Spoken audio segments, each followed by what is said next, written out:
naman tayong dough bread. Ito po ay pandesal. Nahirapan pa ako dito kanina. At syempre ito yung breadcrumbs. Mapinong-mapino. Okay, now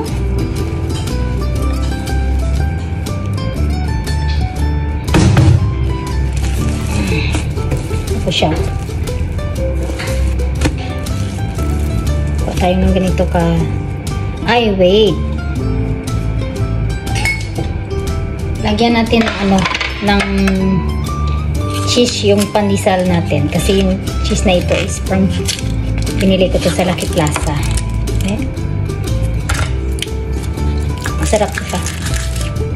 Ito talaga yung cheese ng Pilipinas. Kaysa cheese dito.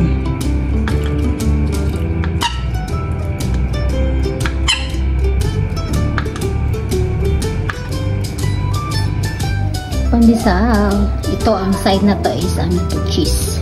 Very plain lang. I-rinse ko siya muna ng 30 minutes.